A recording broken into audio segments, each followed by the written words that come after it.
Olá, pessoal.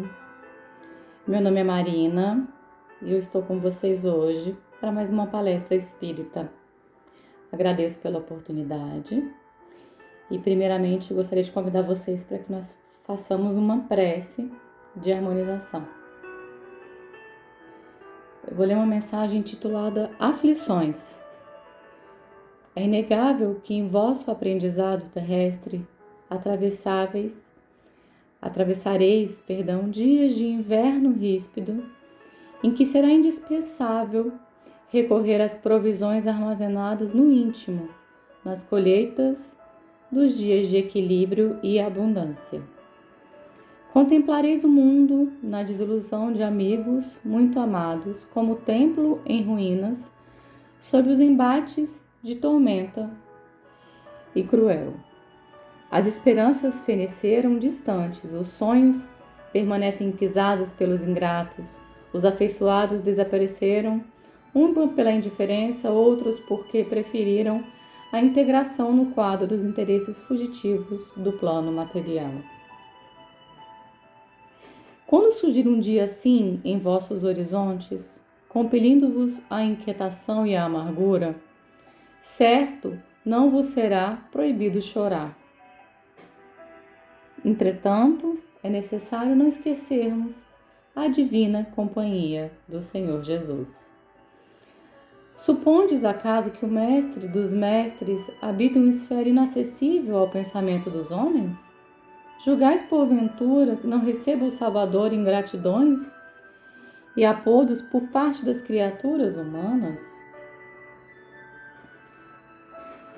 Antes de conhecermos o alheio mal que nos aflige, ele conhecia o nosso e sofria pelos nossos erros. Não olvidemos, portanto, que nas aflições é imprescindível tomar-lhe a sublime companhia e prosseguir avante com a sua serenidade e o seu bom ânimo.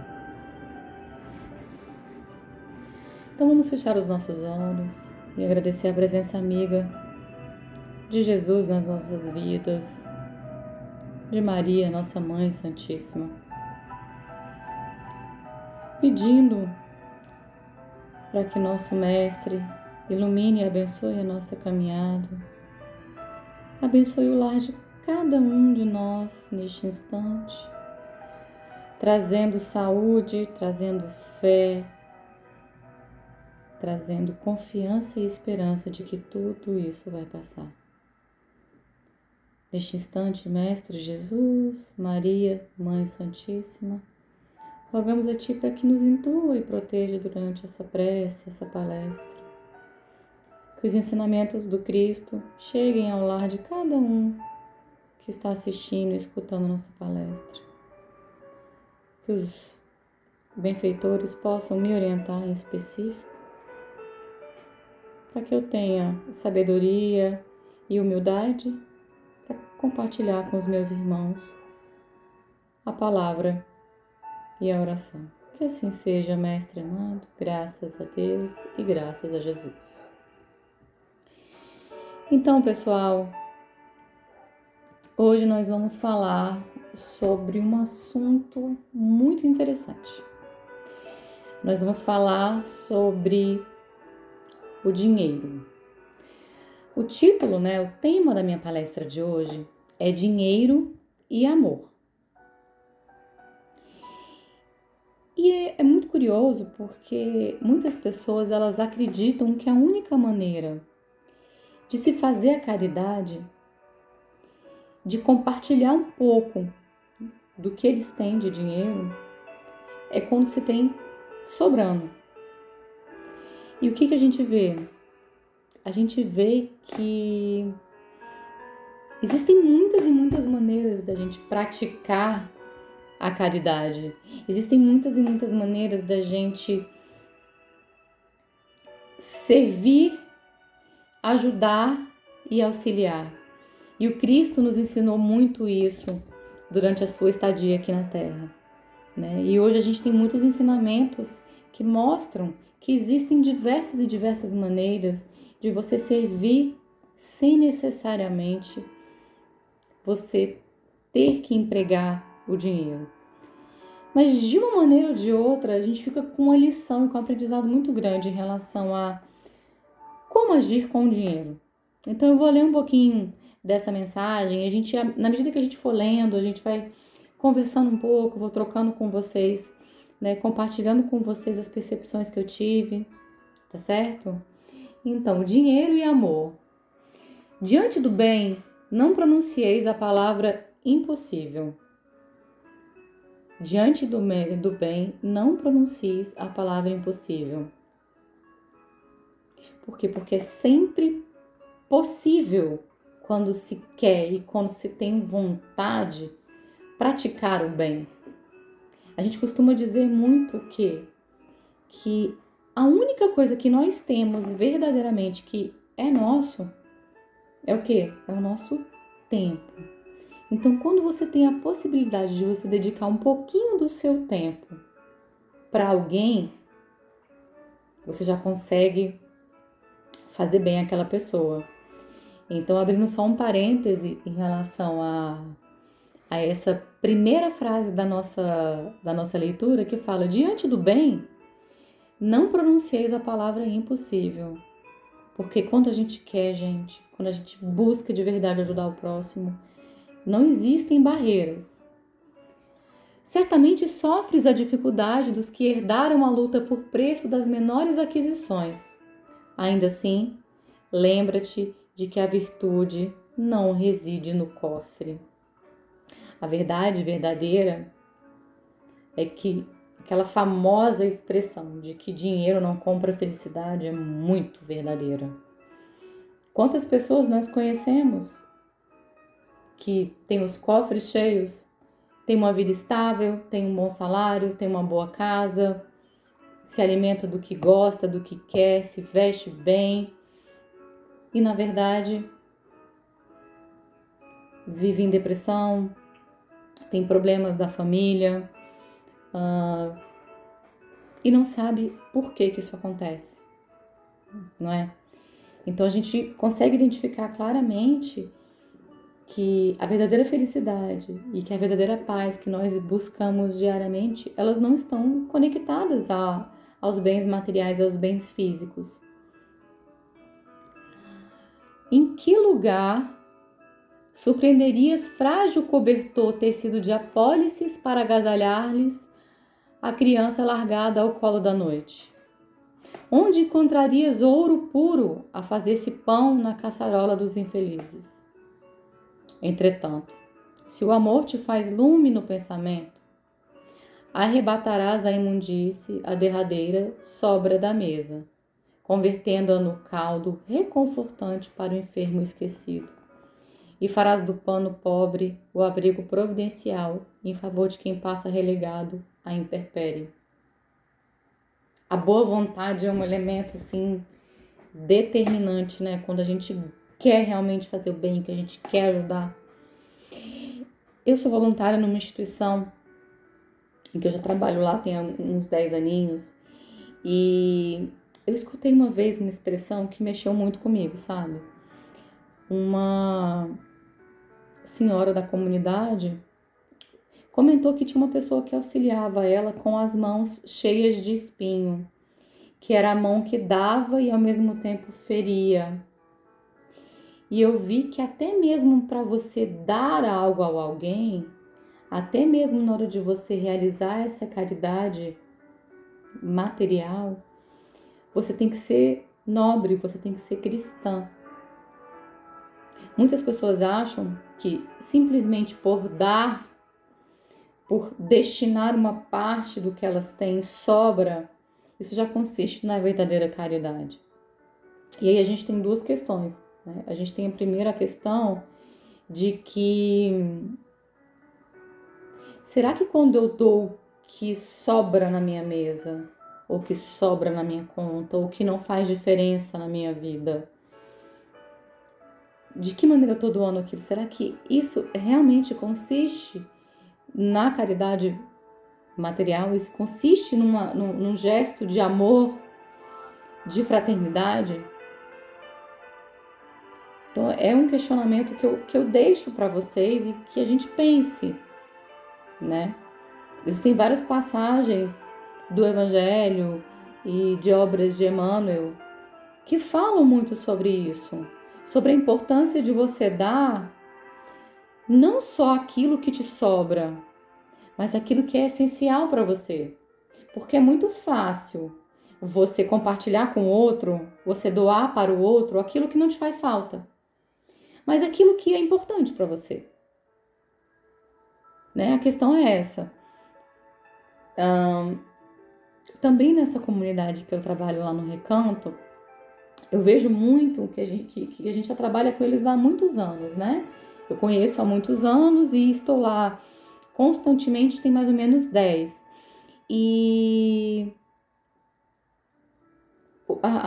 os voluntários que estão lá faz tempo, eles comentam muito comigo que eles veem uma diferença comportamental muito grande.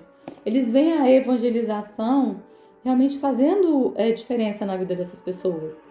E o que eu vejo hoje lá? Eu vejo pessoas que são muito pouco remuneradas, têm um salário muito baixo, repartindo aquele muito pouco com os próximos. Então a gente vê o quê? Uma pessoa que não tem o que almoçar, que tem o último restinho do saco de arroz, que é um copinho de requeijão de arroz, mas que pega esse saco de arroz, esse copinho de requeijão de arroz, divide com a vizinha e os dois almoçam, as duas famílias almoçam e dormem sem saber como é que vai ser o dia seguinte. E é muito nobre você ver isso de pessoas extremamente humildes que não têm comida na despensa, mas que tem esse gesto belo e nobre, né, de compartilhar o pouco que se tem. E é impressionante, né, que quando a gente está disposto a fazer o bem, mesmo com um pouco, mesmo compartilhando o essencial, a espiritualidade se aproxima da gente, a gente tem uma proteção adicional e parece que tudo dá certo, né? Eu costumo acreditar muito nisso e trazer isso muito para perto da minha realidade, da minha vida. Então, muitas vezes, quando eu acho que eu não tenho o suficiente para compartilhar, eu me forço, né? A gente fala muito que a disciplina antecede a espontaneidade. Então, nas situações dessa, eu me forço a compartilhar, mesmo sem saber como vai ser o amanhã. Mas é impressionante, porque Deus age, a espiritualidade age, os mentores agem. E o que acontece? Acontece que tudo dá certo. Que tudo dá certo. Que quando a gente coloca como propósito maior o amor ao próximo, o objetivo de tentar auxiliar efetivamente alguém, parece que o universo conspira, que a espiritualidade trabalha, que os benfeitores conseguem um ambiente propício para eles agirem, né? E é aquele discurso que a gente já conhece super bem, né? Que quando a gente se propõe a fazer o bem para alguém, no primeiro momento parece que nós estamos sendo bonzinhos e que o outro que está recebendo. Mas, na verdade, quem recebe somos nós mesmos. Nós somos os maiores beneficiários, porque nós estamos ali trabalhando a nossa personalidade, nós estamos ali trabalhando a nossa maneira de agir, a nossa maneira de pensar, nos educando, nos melhorando. E aquele amor que o universo devolve para você, isso eu não chamo de reciprocidade do próximo que recebe, não. Te devolve, porque muitas vezes a gente nem tem a reciprocidade, nem por isso a gente não tem que deixar de praticar o bem, o amor.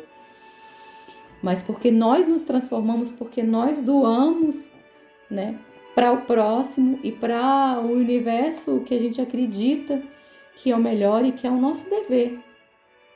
Né? E quando a gente faz algo que é o nosso dever, a gente não fica preocupado se isso vai ter uma atitude de recompensa, de reconhecimento. A gente quer simplesmente realizar o nosso dever com alegria, com amor e com entrega, não é mesmo? Então, continuando a nossa oração, nossa leitura, uma garganta de pérolas não emite pequenina frase consoladora, e um crânio esculpido de pedras raras não deixa passar leve fio de ideação. Ou seja, o dinheiro ele tem um alcance limitado, mas o amor que a gente pode agregar a cada atitude nossa, não. A gente falou aqui de caridade moral e a gente tem falado muito do dinheiro. E quando a gente fala de amor, eu acho que a gente tem que falar muito da caridade moral, né? O que é a caridade moral?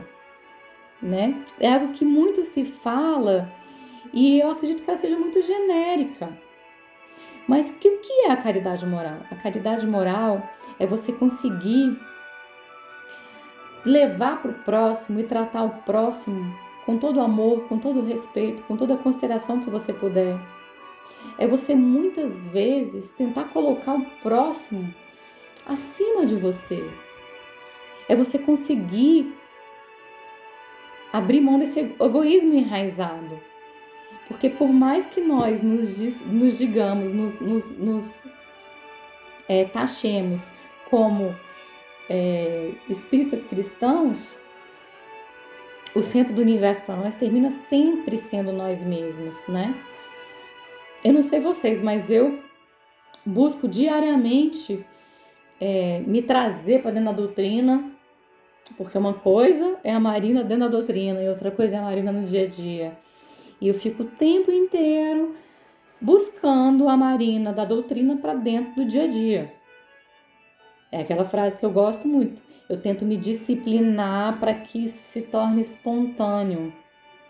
Mas no dia a dia é muito complicado. Nós ainda somos muito ligados à carne. Nós vivemos na atmosfera do planeta Terra, ainda no caminho de uma terra de regeneração, de um planeta de regeneração, mas ainda com raízes num planeta de provas e expiações. Veja a gente passando por uma pandemia agora e as pessoas brigando para quem se vacina primeiro. No momento em que a gente vê ainda muita falta de solidariedade, muita falta de amor, muita falta de união. E que a gente possa, como espírita, como cristãos que nós somos, buscar uma maneira de praticar esse evangelho do Cristo na prática, na caridade moral. Se você emprega a caridade moral da maneira que o evangelho do Cristo nos ensina, a gente se desapega um pouco dessas paixões, desse egoísmo intrínseco a cada um de nós. Então, acima de qualquer disponibilidade financeira está a disponibilidade fraternal de amar, de se entregar. Eu penso muito nessas pessoas que a gente muitas vezes ignora nas nossas vidas, os ditos invisíveis. Quando você para o carro, no momento de pandemia ainda, gente, num sinal, e passa aquela pessoa pedindo dinheiro, vendendo algum produto, e que talvez 90% das pessoas que passem por eles nem sequer olhem para o lado.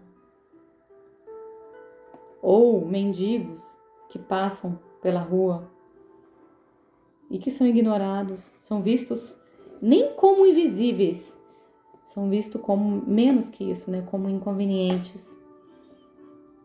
Então eu vejo muito como você, mesmo sem dispor de R$1 ou de uma disponibilidade financeira vasta, naquele instante você pode fazer a sua parte de ser uma pessoa mais nobre.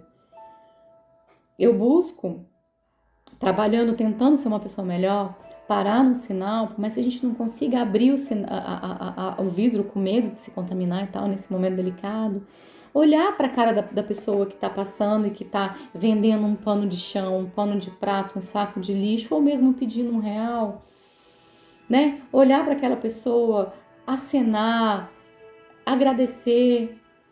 E eu não sei com vocês, mas a minha experiência com esses gestos é ver pessoas que só querem ser vistas. A mesma coisa assim com vigia de carro, né? Muitas vezes a gente para o carro e não tem dinheiro. Essa era do cartão de débito, né? A gente sempre tá com cartão e muitas vezes a gente não tem um trocado para dar para a pessoa. E eu me vejo muito nessa situação. E, gente, em 99,9% das vezes em que eu olhei para a pessoa e falei, amigo, me desculpe, mas eu não tenho dinheiro aqui. Em 99,9% das vezes a pessoa olhou para mim e falou, não tem problema, moça, vai com Deus. O curioso é o vai com Deus. Então as pessoas, elas estão carentes de uma palavra de afeto, de uma palavra de carinho. Então o meu chamado neste instante é para que nós possamos ser um pouco mais humanos. Nisso consiste a raiz e a essência da caridade moral. E sem dúvida, a partir do momento que nós nos tornemos mais humanos, mais caridosos moralmente, a caridade material, ela vai caminhar de uma maneira natural. A gente não vai ter medo de dar do que nos falta, do que aparentemente pode nos faltar. E como eu falei no início, a espiritualidade sempre toma conta, gente. Só o que a espiritualidade precisa de você é de uma atitude de nobreza, de generosidade, porque ele sente aquele padrão vibracional de amor e encontra uma atmosfera para trabalhar, para batalhar. Né? E aí naquele momento você é atendido de uma maneira absurda.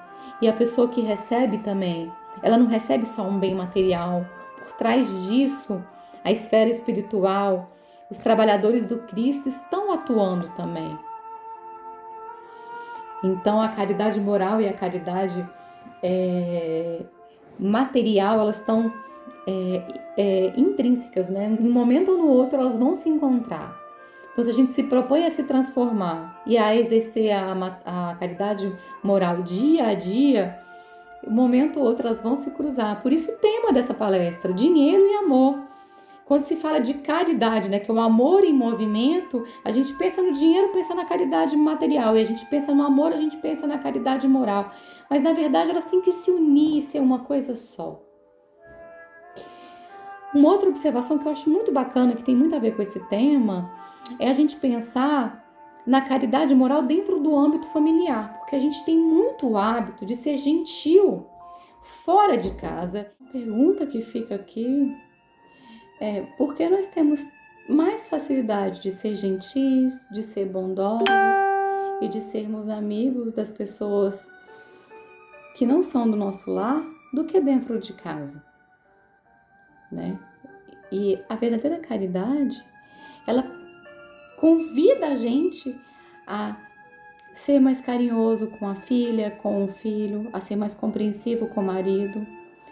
Muitas vezes a gente tem uma paciência e uma tranquilidade muito maior com pessoas que a gente nem conhece, ou que a gente convive mais na rua, mas quando chega dentro do nosso lar, a gente tem uma dificuldade muito grande de aplicar essa caridade moral, né? A gente citou a caridade moral desempenhada na rua com pessoas, com um mendigo, com uma pessoa que pede dinheiro na rua, com uma pessoa que está vendendo algo na rua, né?